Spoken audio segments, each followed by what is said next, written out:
All right, what is up, guys? VV back with another video, and we're going into part 5 of 7 of taking your game to the next level. Last time we went over we went over aggro, and before that mid-range. So now, naturally, the last one to go over of the 3 archetypes, the 3 main, the last of the 3 main archetypes that make up the triad. We're going over control. Okay, Gear Theory, part 5 of 7, Form 5, Xian, Jimso. As usual, guys, y'all know the routine by now. Number one, if you haven't seen the other videos, please go check those out first, or you're going to be lost. That's my first disclaimer for this video. If you don't watch the videos before this on this series, you're going to be totally lost, I think.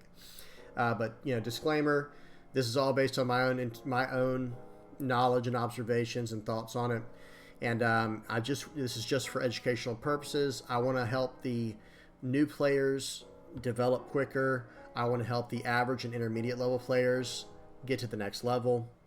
And if there's any players at the highest level, the expert level, please don't be afraid to leave some insight for us in the comment section below. Help us out.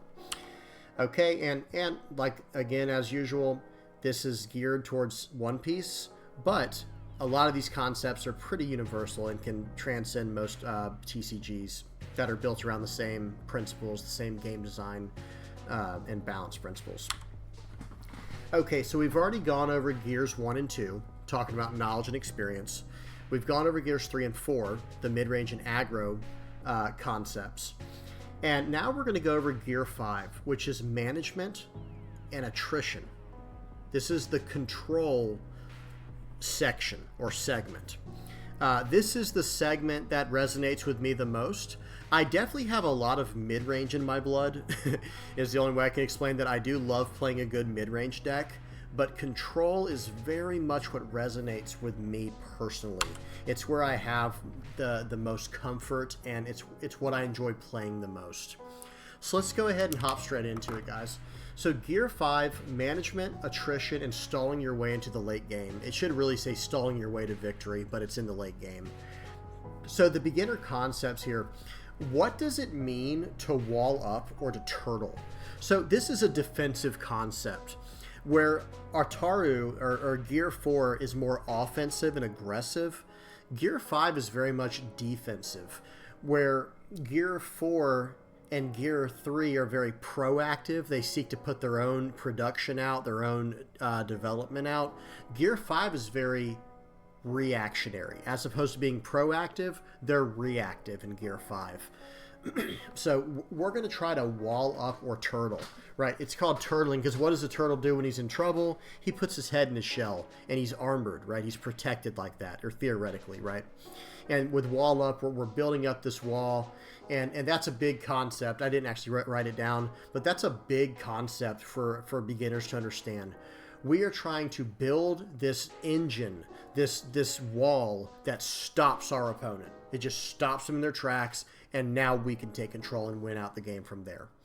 Okay, so how do I make it past early aggression? How do I close out a game? Well, we got a few little cards down here to talk about that. First of all, how do I make it past early aggression? Let's look at the card farthest to the left. It's called Impact Wave. This is a black event.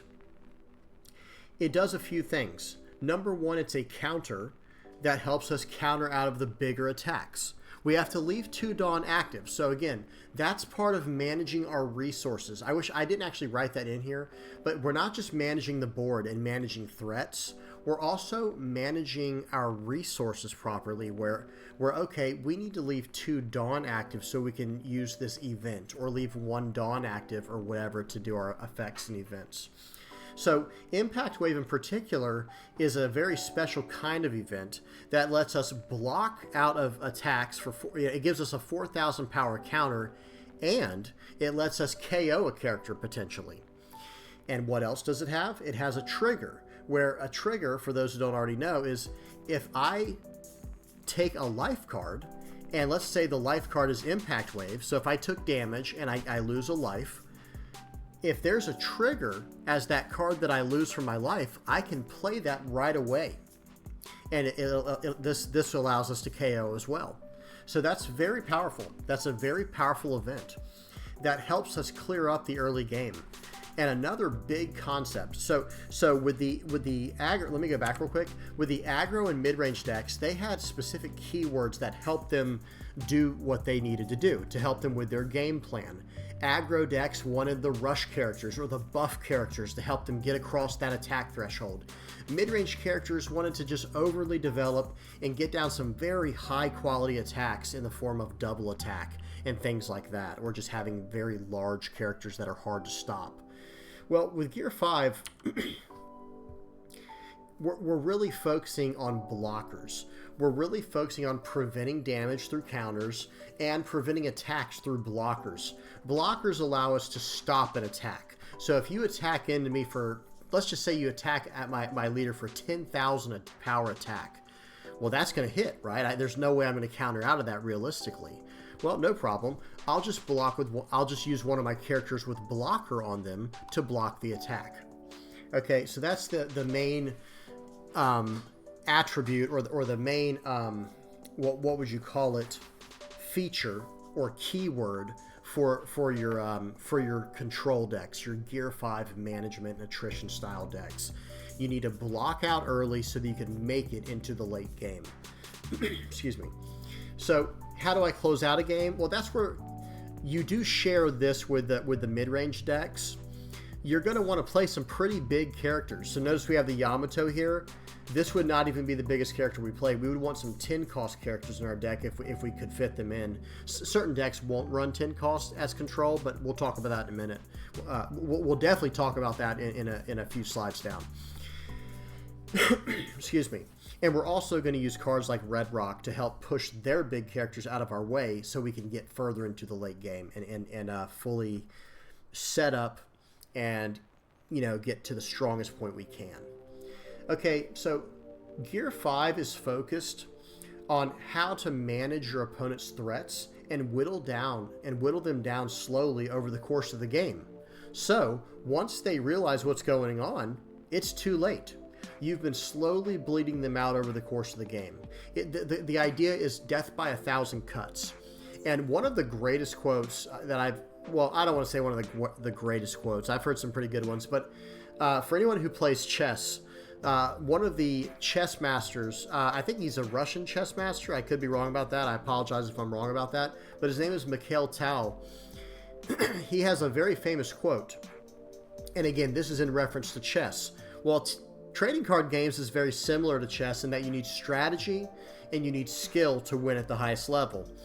Well, the quote is, "You must take your opponent into a deep, dark forest where 2 + 2 = 5, and the path leading out is only wide enough for one." Do you understand what's going on there? What he's trying to say is you have to get your opponent into a position where they're just pulling their hair out. Like nothing makes sense anymore. Like, how did I lose this game? How are we in this position? How do I get out of this? And the answer is they can't. There's only room wide enough to get out for one person, and it's going to be you. Because while they're in that confusion, you've been making your way to that door the entire time. That was a rough interpretation, but you guys get the idea. Same thing with the death by 1,000 cuts. I had to look that up. That's an ancient torture method, but I think you guys know what I'm saying. Okay, so that's like the beginner concepts of Gear 5 control. So now let's talk about it in more detail. We need to talk about leaders when we're talking about control. Leaders are a big part of the game. Excuse me. Well, I would argue that the most important factor in making a control deck is the leader. That might not be 100% true, but I think it's very, very close to being 100% true. If your leader does not contribute to you making it into the late versions of the game, or the late excuse me, sorry guys, into the very late area of the game, however you want to say that, into the latest part of the game, well, then you're not going to be able to make the control deck work efficiently. So how do we do this? How do we gain this attrition style? Okay, so the final variation of the 3 deck archetypes, paper or control, is the final piece of the balanced triad. Outlasting your opponent is the name of the game here. So remember what we talked about? As a mid-range player, we're trying to outdevelop our opponent. As an aggro player, we're trying to outproduce them. As a control player, we're trying to outlast them. Okay, that is the major concept, the major mental, breakthrough you have to make if you're trying to become a Gear 5 player, a control player. How do I outlast my opponent? How do I outvalue them in the end? Okay, if you want to be able to make it to the late game, you're going to need some type of engine that is either built into your deck or your leader's effect. So that way, when and if you do make it to the late game, you aren't completely out of gas from weathering the storm. So again, let's use some more analogies here, guys. Mid-range decks are all about riding out the storm, right? The aggro decks are about becoming the storm. And control decks are all about weathering the storm. Okay, does that make sense? Hopefully that made sense to everybody. Excuse me, sorry guys, my throat is... Allergies are starting to get a little messed up. My throat's starting to dry out. So, since you are gearing up for the long haul with control decks, you're trying to make it to the late stages of the game, you really need to know when to take life, when to use counters, when to use your blockers, and even when to attack. Wait, what do you mean when to attack? Like, you're saying I shouldn't attack the leader's life when I have the chance to? That's correct. Sometimes it is better to not attack your opponent's life. Because what does that do? Well, whenever your opponent takes life, two things can happen. Either A, they draw the card, right? Yeah, they lose life, but they draw the card. And B, the second option is they could get a trigger from it. And they could gain tempo that way that can offset you where you don't make it into the late game. So, it is very important that you understand these things. When it comes to taking life, when it comes to using counters, and when it comes to using blockers or swinging, this is going to be a touch and go type of topic where certain matchups you don't want to attack at all. Right? Like I would say against Law, typically speaking, you're probably not going to want to attack early at all. Unless you have to, right? Unless you have to activate your leader's effect or something like that. That's very different. But like, for example, with Charlotte Linlin and Queen, you have to attack just to activate their ability. However, with Doflamingo, with Crocodile, and Rebecca, you don't have to. Okay, so that's a big factor into working things out. So, just to do another quick little recap, you see how this was with the balance with the mid-range aggro and control. With mid-range, we're trying to learn how to work with tempo and how to build up from there. With aggro, we're learning when to attack, and when to refrain. And with control, we're learning when to block and when to not, right? When to use a counter versus when to take life. So while these are geared more into the whole rock, paper, scissors concept, they have overarching ideas as well. Basic concepts that will always make you better at the game when you understand them better. And I tried to make this entire slideshow like that to the best of my ability, but it's been pretty difficult so far. So y'all bear with me, guys. I'm trying my best here. So that is the main concept here with the intermediate level player. So just to rehash or recap, the beginner level player with control, you need to learn how to work under pressure in the same way as a Gear 2 teaches, that the Gear 2, the Gear 2 experience and repetition does. The way that works, you're going to have to really learn how to work under pressure and how to be comfortable living on low life. Because, for example, I would say the two best versions of control that I've seen so far are actually Charlotte Linlin and Queen. Now, that's my personal opinion. I'm not saying it's gospel truth or anything, but for the way that I play the game and the way that I define control, Charlotte Linlin and Queen feel the most like that. Because think of it like this. I'm going to go on a small rabbit trail here, but bear with me. In One Piece, there is no such thing as full board removal or full board clear, and it can't exist. It does not exist because you can never remove the leader. So even if you remove their entire board, guess what? Next turn, they're still attacking. And if you had no life left, guess what? They're swinging for 15,000, right? Well, in this game then, attrition becomes a very important word. It becomes a very important concept of, okay, I need to outlast my opponent. Well, how am I going to do that if he's swinging with his leader every turn and I only have a limited amount of life?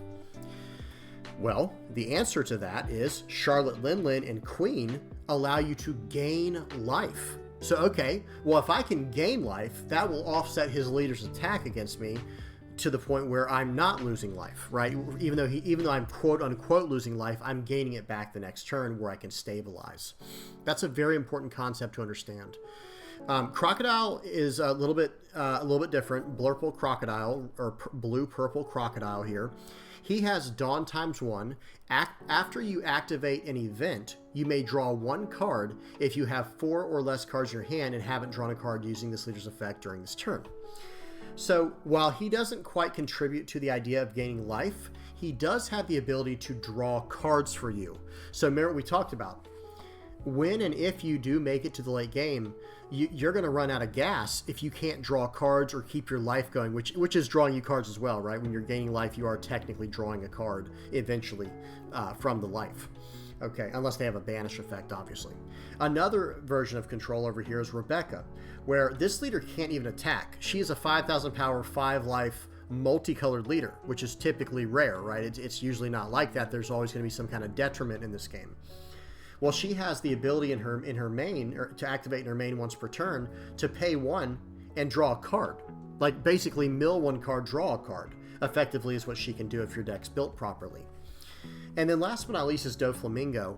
He is a 5,000 power, 4 life dual color leader. He can't gain life, but what he can do is play extremely defensively.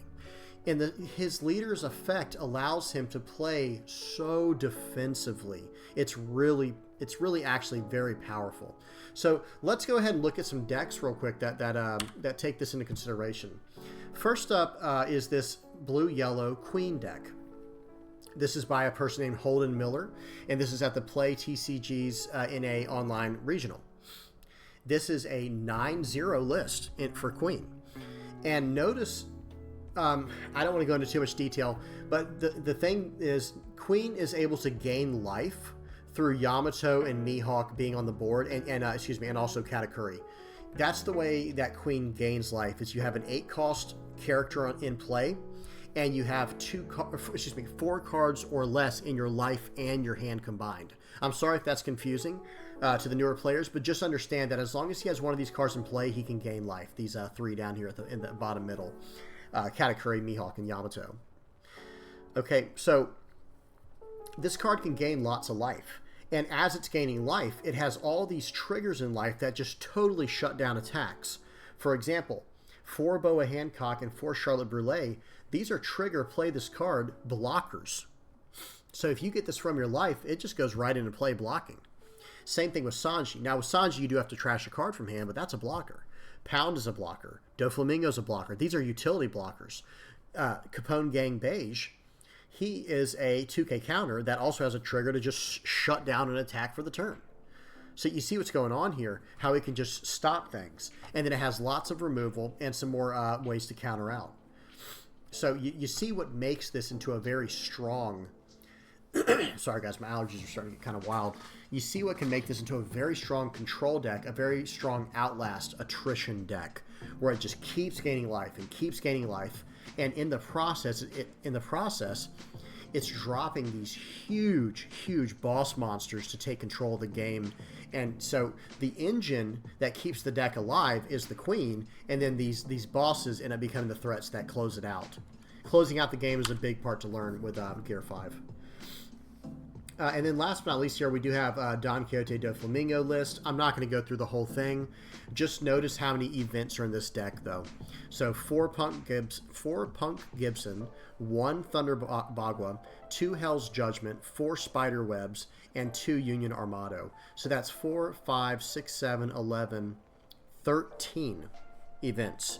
And the reason he's able to play like this is because his leader effect allows for it. And then he has a draw card engine in his Nami, in his Queen. And then he has a way, and I'm actually surprised he's not running the Guild Tesoros, but this is a 9-0 list, so they obviously knew what they were doing. but it is running Sugar to lock down characters on the opponent's side. It's running Doflamingos to lock down characters and even leaders on the opponent's side. It's running, what, 5 2K counters here, plus 4, so 9 2K counters. It's running blockers. It's running all kinds of good stuff, guys. And it's running Ude as a blocker as well. So again, this is like a different version of Control. Okay?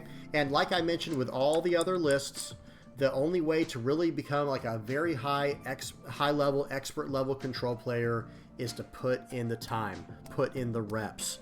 Okay, guys? And hopefully, did I explain all this? I think so, for the most part. If you have any questions, if I missed anything, by all means, ask in the comment section below. And yeah, hope you guys enjoyed. Please don't forget to like and subscribe. And if you haven't joined the Discord, please come on, come hang out with us on there. And yeah, until next time, guys, peace.